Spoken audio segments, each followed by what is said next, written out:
आपले युवा सेना प्रमुख आदित्यजी ठाकरे आजच्या ह्या शिवसंकल्प मेळाव्याकरता म्हणून या ठिकाणी उपस्थित असलेले आपल्या शिवसेनेचे ज्येष्ठ नेते खासदार सन्माननीय संजयजी राऊत साहेब, दुसरे आपले शिवसेना नेते विनायकजी राऊत, शिवसेना नेते अंबादासजी दानवे, शिवसेनेच्या उपनेत्या सुषमाताई अंधारे आणि ज्यांनी या शिबिराचं उत्तम अशा प्रकारचं नियोजन केलेलं आहे ते शिवसेनेचे उपनेते सहसंपर्क प्रमुख आमदार सचिन भाऊ अहिर,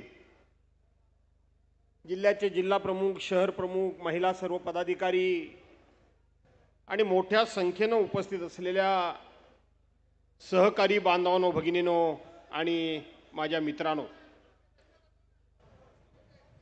या व्यासपीठाच्या माझ्या डाव्या बाजूला जे आपले शिवसैनिक आहेत, पदाधिकारी आहेत, त्यांना माझी विनंती आहे की हे आपल्या पक्षाचं शिबिर आहे आणि बाकी सगळ्या पक्षांमध्ये पक्षाचे सदस्य असतात आणि फक्त शिवसेनेमध्ये सैनिक असतात, याची आपण सर्वांनी दखल घेण्याची गरज आहे।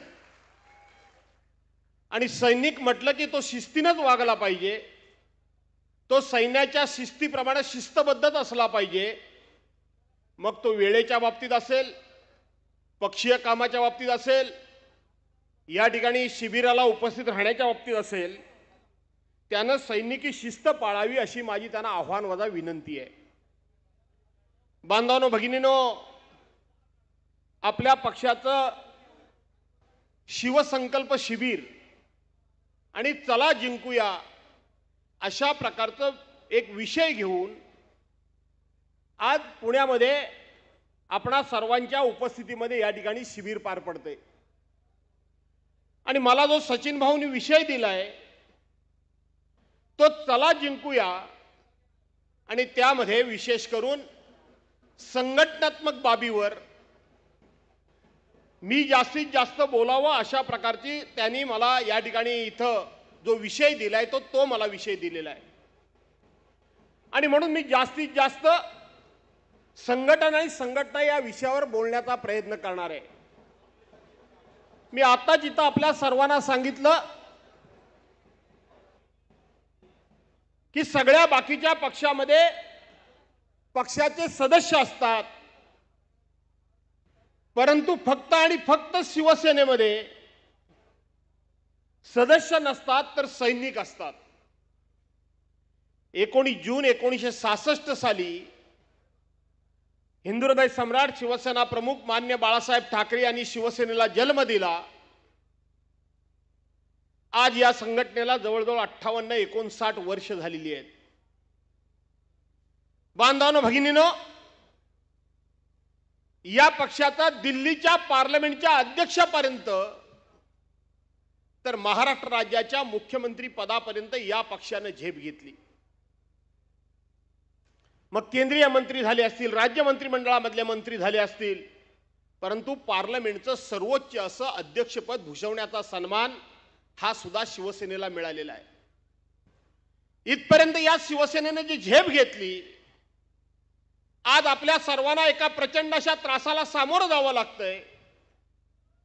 गद्दारीचा सामना करत असताना, भ्रष्टाचाराच्या पैशाला तोंड देत असताना, सत्तेचा अमर्याद अशा प्रकारचा दुरुपयोग जो होतोय, त्या दुरुपयोगाच्या त्रासाला सामोरं जात असताना तुम्हाला खूप मोठा त्रास सहन करावा लागतोय, तुम्हाला अनंत संकटाचा सामना करावा लागतोय, याची जाणीव एक सामान्य शिवसैनिक म्हणून मला आहे। पण तरी देखील मला आपल्या सर्वांना सांगितलं पाहिजे की हे आजचं संकट जे आहे, आमचे मिर्लेकर साहेब पण इथं बसलेत, शशिकांत सुतार साहेब बसलेत, सॉरी आपलं नाव घ्यायचं राहिलं, आणि म्हणून इथं जे तुम्ही बसलेले आहात, मला तुम्हाला सांगायचं आहे की हा अशा प्रकारचा त्रास, अशा प्रकारची संकट ही केवळ आज नाही, तर ज्या वेळेला शिवसेना जन्माला आली त्यावेळेपासून शिवसेना म्हणजे एक धगधगता निखारा आहे आणि त्या निखाऱ्यावरून प्रत्येकाला चालावंच लागलंय, अग्निदिव्य करावंच लागलंय. हाही खऱ्या अर्थानं शिवसेनेची ओळख आणि शिवसेनेचा इतिहास आहे. आणि म्हणून आजच्या संकटाचा थोडा प्रकार वेगळा असेल, परंतु शिवसेनेच्या पाचवीला संकटही पोचलेली आहेतच. पण मला तुम्हाला आपल्याला सांगायचं आहे की ज्या वेळेला शिवसेनेचा जन्म झाला त्यावेळेला ग्रामपंचायतीच्या सदस्यापासून तर दिल्लीच्या पंतप्रधानापर्यंत सगळे लोकप्रतिनिधी एका पक्षाचे होते. गावातल्या पोस्टातला पोस्टमन पासून तर दिल्लीच्या महासचिवापर्यंत सगळी प्रशासकीय यंत्रणा ही फक्त आणि फक्त ही एका पक्षाची होती, सत्ताधारी पक्षाची होती. मग त्या काळामध्ये शिवसेनेकडे आमदार, खासदार, मंत्री, संत्री हा विषय सोडा, पण साधा ग्रामपंचायत सदस्य सुद्धा नव्हता. अशा एका बलाढ्य शक्तीला, बलाढ्य ताकदीला, बलाढ्य सत्तेला त्या काळामध्ये शिवसैनिकांनी तोंड दिलं. ते तोंड जर कशावर दिलं असेल तर शिवसेनेकडे फक्त आणि फक्त एकच शस्त्र होतं, ते म्हणजे हिंदुहृदय सम्राट शिवसेना प्रमुख मान्य बाळासाहेब ठाकरेंचे विचार. हिंदुहृदय सम्राट शिवसेना प्रमुख मान्य बाळासाहेब ठाकरे यांचे विचार होते आणि ते विचाराचं शस्त्र घेऊन शिवसैनिक लढला आणि प्रत्येक लढाई शिवसैनिकांनी जिंकली. आज सुद्धा 2.5 वर्षापूर्वी आपल्यातले 40 आमदार आपल्या मित्र पक्षानं भारतीय जनता पार्टीनं फोडले, 13 खासदार फोडले. काय सगळ्यांना वाटलं होतं? सगळ्यांना असं वाटलं की आता शिवसेना संपली, शिवसेना संपली, आता शिवसेना उभी राहू शकत नाही. आमदार खासदार फोडले तर फोडलेत, पण आपला पक्ष चोरला, आपली निशाणी चोरली, आपलं धनुष्यबाण चोरला, आपला झेंडा चोरला. इतकंच नाही तर ज्यांनी पक्ष स्थापन केला ते हिंदुहृदय सम्राट शिवसेना प्रमुख मान्य बाळासाहेब ठाकरेंचा फोटो सुद्धा चोरला. आणि मग सर्वांना असं वाटत होतं की आता शिवसेना संपली. परंतु मला एक या ठिकाणी जाणवतंय, मी पाहतोय, जे अनुभवतोय, ते शिवसेना संपण्याचं सोडून द्या, पण 2.5 वर्षापेक्षा तेजानं तळपणारी शिवसेना या ठिकाणी महाराष्ट्र पाहतोय आणि अख्खा देश पाहतोय. आमदार खासदार असताना जे शिवसेनेचं चैतन्य नव्हतं, जे शिवसैनिकांच्याकडे तेज नव्हतं, किंबहुना शिवसैनिक थोडासा सत्ता असल्यामुळे शांत झाला होता, थोडासा शिथिल झाला होता, तो शिवसैनिक जशी गद्दारी झाली तशी गद्दारी झाल्याबरोबर तेजानं तळपून उठला. आणि मग आपल्या पक्षप्रमुखांनी एक शब्द प्रयोग केला. काय शब्द प्रयोग केला? अरे जा तुम्ही निवडून गेलेले आमदार खासदार गेला असाल, नगरसेवक गेला असेल, आणखीन कोण गेले असतील, पण तुम्ही गेलात तरी मला परवा नाही. निवडून देणारा शिवसैनिक माझ्या बरोबर आहे.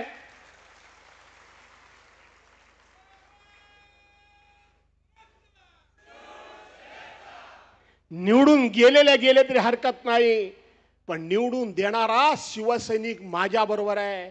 आज पुन्हा एकदा तुमच्या सत्व परीक्षेची वेळ आली आहे. पुन्हा एकदा तुमच्या सत्व परीक्षेची वेळ आली आहे. पुन्हा एकदा तुमचा या ठिकाणी खऱ्या अर्थानं शिवसैनिक म्हणून कस लागणं आणि कसाला उतरणं ही तुमच्याकरता चालून संधी आलेली आहे. आणि म्हणून चला एकदा जिंकूया. पुन्हा महाराष्ट्रामध्ये शिवसेनेची सत्ता आणायची म्हणजे आणायची, हा निर्धार आणि निश्चय करण्याकरता म्हणून आपण सगळे एकत्र जमलेलो आहोत. पुन्हा एकदा शिवसेना जिंकूया, पुन्हा एकदा शिवसेना जिंकूया हे सांगण्याकरता, हा निर्धार करण्याकरता, हा निश्चय करण्याकरता आपण या ठिकाणी आलेलो आहोत. बांधवांनो, भगिनींनो, या पुण्याचा इतिहास निराळा आहे. आपल्या सर्वांना माहित आहे आपण पुण्यामध्ये राहतो, पण ज्या वेळेला हा पुणा संपूर्णपणे उजाड झाला होता, ही पुण्याची भूमी संपूर्णपणे स्मशान भूमी झाली होती. या पुण्यामध्ये कोणी राहायला तयार नव्हता, शेती भाती करायला तयार नव्हता. मोगलांच्या जाचामुळे लोक पुण्यामध्ये थांबत नव्हते. आठवा तो इतिहास. अरे छत्रपती शिवाजी महाराजांना हाताला धरून त्या काळामध्ये आपली राजमाता जिजाऊ यांनी सोन्याचा नांगर घेतला आणि छत्रपतींच्या हाताला धरून त्यांनी पहिल्यांदा नांगर या पुण्याच्या शेतीमध्ये, या पुण्याच्या भूमीमध्ये चालवला आणि सोन्याचं पीक म्हणजे हिंदवी स्वराज्याचं पीक काढण्याचा मुहूर्त या पुण्यामधून स्वर्गीय जिजाऊनी केला, राजमाता जिजाऊनी केला. त्या पुण्याचे पुणेकरी तुम्ही आहात, त्या पुण्याचे वारसदार तुम्ही आहात, त्या छत्रपतींच्या विचारांचे वारसदार तुम्ही आहात, त्या शिवसेना प्रमुखांचे शिवसैनिक तुम्ही आम्ही आहोत. आणि म्हणून आज उद्धव साहेब सुद्धा साक्षात सोन्याचा नांगर जरी घेऊन आले नाहीत तरी सुद्धा मला असं वाटतं की सोन्याचा विचार मात्र ते आपल्या सर्वांच्या समोर येऊन घेणार आहेत आणि या महाराष्ट्रामध्ये पुन्हा एकदा शिवसेना नावाचं सोन्याचं पीक आपल्याला या ठिकाणी काढायचंय. काढणार ना? तयार आहात की नाही? आणि म्हणून ते काढावं हे सांगण्याकरता म्हणून या ठिकाणी मी आलोय. मला माहित आहे तर आमचे ज्येष्ठ नेते पहिले या इथले पुण्यातले आमदार 1990चे शशिकांतजी सुतार साहेब इथं बसलेले आहेत. 90 आलात की 95 आलात तुम्ही? आलेत. आज पुण्यामध्ये आमचा एकही आमदार नसेल, पण मी ज्या वेळेला सभागृहात आलो त्यावेळेला माझ्या बाजूला माझ्या बरोबर बसलेले शशिकांतजी सुतार साहेब इथं मला दिसत आहेत. आज विनायक निमण हयात नाहीत. सूर्यकांत लोणकर हे सुद्धा त्या काळामध्ये आमदार होते. दीपक पायगुडे हे सुद्धा आमदार होते. आणखीन कोण होतं मला माहित नाही, पण त्या काळामध्ये माझ्या माहितीप्रमाणे 4 ते 5 आमदार हे सेनेचे होते. आणि भाजपचा आमदार किती होता? माझ्या आठवणीप्रमाणे भाजपचे 2च आमदार होते. एक म्हणजे कैलासवासी गिरीशजी बापट आणि दिलीप कांबळे. हे 2 आमदार सोडले तर सगळ्यात जास्त आमदार हे शिवसेनेचे होते. हे शिवसेनेचे होते, हे विसरून चालणार नाही.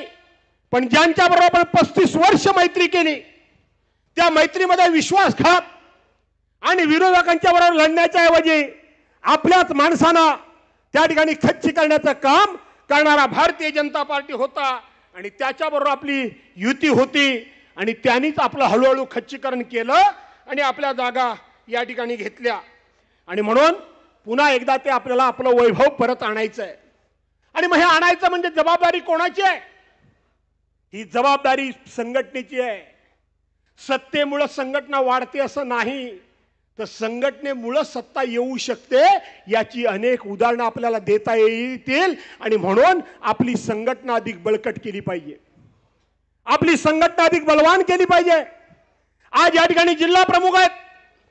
या जिल्हा प्रमुखांच्या जोडीला तिथं कोणतरी जिल्हा सचिव दिले जातात, तिथे एखादा जिल्हा संपर्क प्रमुख दिला जातो, सहसंपर्क प्रमुख दिला जातो, समन्वयक दिला जातो किंवा शिवदेव दिले जातात. हे सगळे लोक तुम्ही जे दिलेले आहेत हे कशा करतायत बांधवांनो भगिनींनो आपण समजून घेतलं पाहिजे. त्याचप्रमाणे महिलांचं संघटन आहे, त्याचप्रमाणे युवकांचं संघटन आहे, युवतीचं संघटन आहे. हे सगळे तुम्ही जे आहात ते शरीरामध्ये अनेक प्रकारच्या ज्या पद्धतीने रक्तवाहिन्या असतात त्या पद्धतीने एक एक संघटनेचं पद म्हणजे अनेक प्रकारच्या आपल्या रक्तवाहिन्या आहेत. आपलं शरीर अतिशय बळकट करण्याकरता, बलवान करण्याकरता या रक्तवाहिन्यांनी आपापल्या परीने काम करायचं आहे. शिवसंपर्क आणि समन्वयकांनी काय करायचं आहे? ज्या ठिकाणी कुठे समन्वयाचा अभाव असेल तिथं त्यांनी लोकांना एकत्र आणून समन्वय साधला पाहिजे. जिल्हा प्रमुखाला अधिक मजबूत केलं पाहिजे. संपर्क प्रमुखांनी काय करायचंय की जे प्रत्यक्षपणे आपल्या पक्षाशी संबंधित लोक नाहीत, मग ते डॉक्टर असतील, वकील असतील, इंजिनियर असतील, सीए असतील, अकाउंटंट असतील, उद्योगपती असतील, वेगवेगळ्या पक्षातले लोक तिथं लांब असतील, त्या सगळ्यांना संपर्क करून त्यांना आपल्या पक्षामध्ये सामील करून घेऊन आपल्या पक्षाची ताकद अधिक वाढवणं हे त्यांचं काम आहे. हे त्यांचं काम आहे. शिवदूतांचं काय काम आहे? शिवदूतांचं काम म्हणजे शिवाजी महाराजांच्या कारकिर्दीमध्ये जे बहिर्जी नाईक आणि त्यांची सगळी बाकीची सहकारी मंडळी हे ज्या वेळेला गुप्त माहिती गोळा करण्याचं काम करत होते, शिवदूतांचं तेच काम आहे. पण आज माझ्याकडे तिथं पूर्व विदर्भ दिलेला आहे, नाही तर राऊत साहेब बसलेत, नंतर त्यांनीच आग्रहानं उरलेला अर्धा पश्चिम महाराष्ट्र माझ्याकडे दिला. काय दिसतंय साधारणपणे?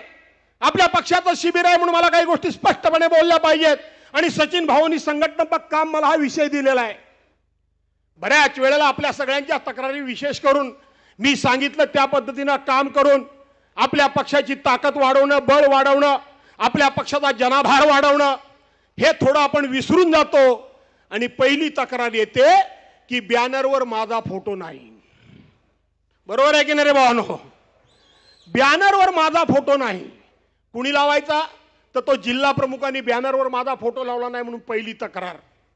दुसरी तक्रार असते की मला कोण विश्वासातच घेत नाही.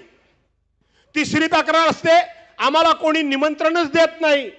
मला कळत नाही तो जो कोणी मुख्य पदाधिकारी आहे त्या पदाधिकाऱ्याच्या पोरग्याचं लग्न जर असेल, पोरीचं लग्न असेल आणि त्यांनी तुम्हाला जर निमंत्रण दिलं नाही तर मी समजू शकतो. पण एकदा का पक्षाचं काम असेल तर मला निमंत्रण नको, माझ्या पक्षाचं काम आहे, मी स्वतःहून तिथे पोहोचेन. हे का होत नाही? हे का होत नाही? त्यांनी लावलेल्या बॅनरवर माझा फोटो नाही, मी माझा बॅनर का लावत नाही? माझ्या पक्षप्रमुखाचा, माझ्या हिंदू सम्राट मान्य बाळासाहेब ठाकरेंचा, छत्रपती शिवाजी महाराजांचा फोटो असलेला बॅनर मी का लावत नाही? याचा विचार आपण स्वतः केला पाहिजे. तक्रारी कमी करा आणि तक्रारीच्या ऐवजी अधिक पक्षाला ताकद देण्याकरता कृती जास्त करा. अशा प्रकारची नम्रपणे मी आपल्याला आव्हानवादा विनंती करतो. बऱ्याच वेळेला पदावर असलेले लोक पदावर असताना बिलकुल टस नाही का बस नाही, कामच करायला तयार नसतात. बरोबर आहे की नाही? पण एकदा का गाड्याला पदावरनं काढला की तो डबल ऍक्टिव्ह होतो, एकदम ऍक्टिव्ह.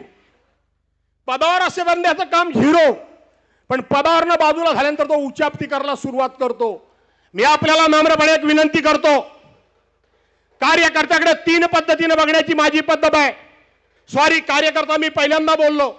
40 वर्षामध्ये मी कार्यकर्ता कधी बोललो नाही. सहकार्याकडे, माझ्या सहकार्याकडे माझी बघण्याची पद्धत आहे. पहिली गोष्ट, एखादा पदाधिकारी काम करू इच्छितो पण त्याला अडचणी आहेत, त्याला बळ कमी पडतंय, त्याची पळायची इच्छा आहे पण पळण्याकरता त्याच्या पायात ताकद नाही. तर माझ्यासारखा पदाधिकारी पहिलं हे काम करतो की त्याला पळायची इच्छा आहे ना, मग त्याला बळ देण्याची जबाबदारी ही माझी आहे आणि म्हणून ती आपण जबाबदारी पार पाडली पाहिजे. दुसरी अडचण ही असते की एखाद्याला अनंत प्रकारच्या अडचणी असतात. काम करायची इच्छा आहे पण त्याला घरगुती अडचण असते, त्याला व्यावसायिक अडचण असते, त्याला आर्थिक अडचण असते. त्याच्याही पाठीवरून प्रेमाने हात फिरवण्याची गरज आहे.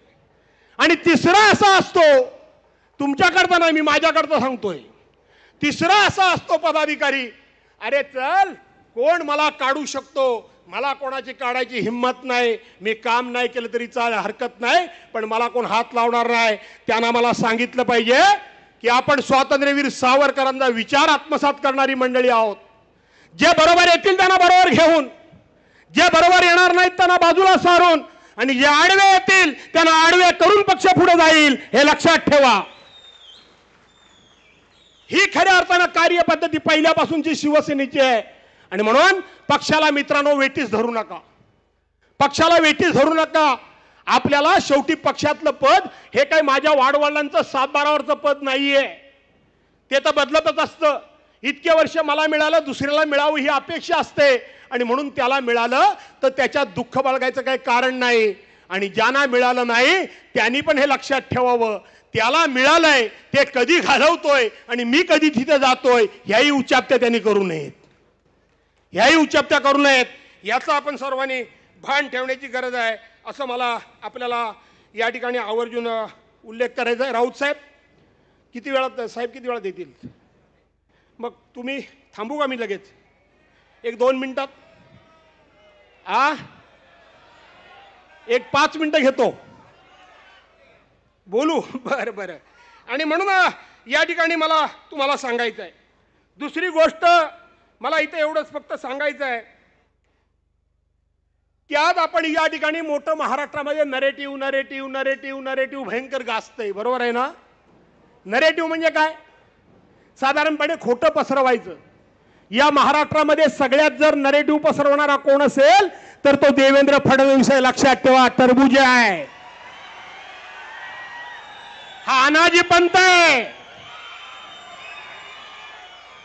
मी भर सभागृहामध्ये सांगितलं होतं, छत्रपती संभाजी महाराजांच्या स्मारकाला ज्या वेळेला उद्धव साहेब ठाकरेंचं सरकार होतं आणि त्यावेळेला 250 कोटी रुपये उद्धव साहेबांनी छत्रपती शिवाजी महाराजांच्या स्मारकाकरता बजेटमध्ये मंजूर केले। त्यावेळेला मी सभागृहामध्ये सांगितलं होतं की छत्रपती शिवाजी महाराजांचा छळ करणारे अनाजी पंत असतील, सोमाजी पंत असतील, मोरो पंत असतील, आणखीन रावजी पंत असतील, हे त्या काळामध्ये शिवाजी महाराज आणि संभाजी महाराजांचा छळ केला। पण तो छळ महाराष्ट्रात आजही थांबलेला नाही। या इथं सभागृहामध्ये आजच्या युगातला अनाजी पंत बसलेला आहे हे सभागृहामध्ये मी जाहीरपणे सांगितलं होतं। या टरबुजाबद्दल सांगितलं होतं। या महाराष्ट्राची संस्कृती जर पुऱ्या अर्थानं कोणी खराब केली असेल तर ह्या टरबुजानं महाराष्ट्राची उच्च संस्कृती, उच्च परंपरा खराब केलेली आहे। मी धन्यवाद देतो इथले जिल्हा प्रमुख श्रीयुत सुरेश भोर यांना आणि तालुका प्रमुख दत्ता गंजाळे यांनी इथे एक बॅनर लावलाय। त्यांनी लिहिलंय, परवांच्या दिवशी उद्धव साहेबांनी सांगितलं की आता राजकारणामध्ये तू तरी राहशील नाही तर मी तरी राहीन। मित्रांनो, हे व्यक्तिगत घेऊ नका। उद्धव साहेबांनी खूप मोठा विचार मांडलेला आहे।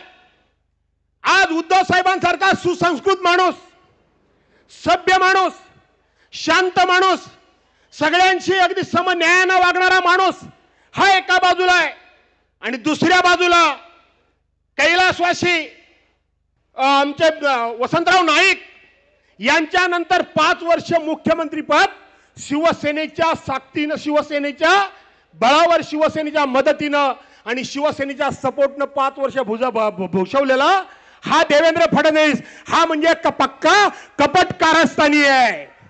हा दोस्तीला जागणारा माणूस नाहीये। हा महाराष्ट्राच्या विरोधात गुजरातचे पाय चाटणारा माणूस आहे आणि म्हणून उद्धव साहेबांनी महाराष्ट्रासमोर साथ घातलेली आहे। मी याचा अर्थ माझ्यासारखा सुसंस्कृत नेता तुम्हाला पाहिजे की हा टरबुजासारखा कपटी माणूस तुम्हाला पाहिजे, हे महाराष्ट्रानं ठरवायचं आहे।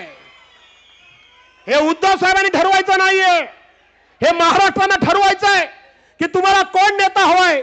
उद्धव साहेबांसारखा सुसंस्कृत, शांत, सभ्य हा नेता पाहिजे की याच्यासारखा कपटकार असा निकलुशा कब्जी पाहिजे, हे महाराष्ट्रानं ठरवायचं आहे। हा त्याचा अर्थ आहे बांधवांनो, भगिनीनो। आणि म्हणून पुन्हा एकदा तुम्हाला विनंती करतो, संघटनात्मक दृष्ट्या संघटना मजबूत करा, संघटना बळकट करा। अशा किती सत्ता येतील आणि जातील, असे किती जण फुटतील। झाले, माझा आटोपले, हा ठीक आहे। आणि म्हणून असे किती आघात होतील आणि जातील याचा विचार करण्याचं कारण नाही। जोपर्यंत उद्धव साहेबांसारखं नेतृत्व आपल्या पाठीमागे आहे, जोपर्यंत बाळासाहेबांचा आशीर्वाद आपल्या पाठीशी आहे, तोपर्यंत आपला केस सुद्धा कोणी वाकडा करू शकणार नाही, हे लक्षात ठेवा। मनातून असे कचरून जाऊ नका, घाबरून जाऊ नका, संभ्रमित होऊ नका, हिम्मत हारू नका, अजिबात हिम्मत हारू नका। हे सांगण्याकरता म्हणून सचिन भाऊनी मला विषय दिला। खरं तर ते लाडक्या बहिणीबद्दल बरेच जण बोलले, मी त्याच्यावर आता बोलत नाही, पण एवढंच सांगतो, 2014 साली तुम्हाला किती रुपये मिळणार होते? किती मिळणार होते? 15 लाख, बरोबर आहे। मध्यंतरी गॅस सिलेंडरची किंमत किती रुपये गेली होती? देशाच्या पंतप्रधानांनी भाऊबीज म्हणून किती रुपये कमी केले? फक्त 200 रुपये महिला भगिनींनी, बरोबर आहे। एखाद्या गरीब भावाकडे जरी गेल्यात तरी तो भाऊबीजेला 500 रुपये खिशातले देईल की नाही देईल? देशाच्या पंतप्रधानांनी किती दिले? 200 रुपये। आणि आता जे 15 लाख रुपये देणार होते ते 1500 पोरं आलेत आणि म्हणून भाऊ अत्यंत लबाड आहे, बरोबर आहे ना। भावावर विश्वास ठेवू नका, याचा फुकटचा भाव वाढवू नका, फुकटचा भाव वाढवू नका। आणि म्हणून पुन्हा एकदा तुम्हाला सर्वांना मनापासून धन्यवाद देतो. तुमच्या रूपानं संपूर्ण पुणे विभागाचं दर्शन हे शिवसेनेच्या माध्यमातून घेण्याचं भाग्य मला या ठिकाणी मिळालं. सचिन भाऊंचं मी पुन्हा एकदा कौतुक करतो की उत्तम अशा प्रकारचं या ठिकाणी आपण नियोजन केलं आणि या चांगल्या शिबिरामध्ये उभं राहण्याची संधी आणि आपणा सर्वांचं एकत्रित दर्शन घेण्याची संधी मला प्राप्त करून दिली. त्याबद्दल आपल्या सर्वांना मनापासून धन्यवाद देऊन उद्याच्या विधानसभेवर पुन्हा एकदा उद्धव साहेबांच्या विचारांचा भगवा ध्वज आपण सर्वांनी फडकण्याकरता आपल्या सर्वांना शुभेच्छा देतो आणि आपल्या सर्वांची रजा घेतो. जय हिंद, जय महाराष्ट्र.